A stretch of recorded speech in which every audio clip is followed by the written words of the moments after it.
Hi everyone, in this video I will show you how to delete your Google search history in one click using the latest Google update. So let's get started.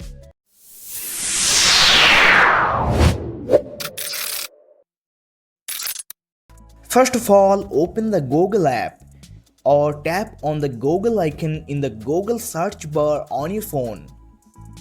Then tap on your profile picture icon in the top right corner.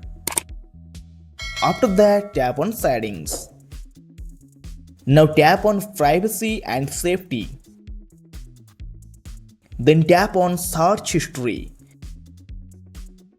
Now here you can see all your Google search history. If you want to delete all your Google search history, then tap on Delete. After that, tap on Delete All Time from here. Now make sure the Select All option is checked. Then tap on Next. And finally tap on Delete to confirm. Now all your Google search history has been deleted successfully. Okay guys, if you found this video helpful, please like the video and subscribe to the channel.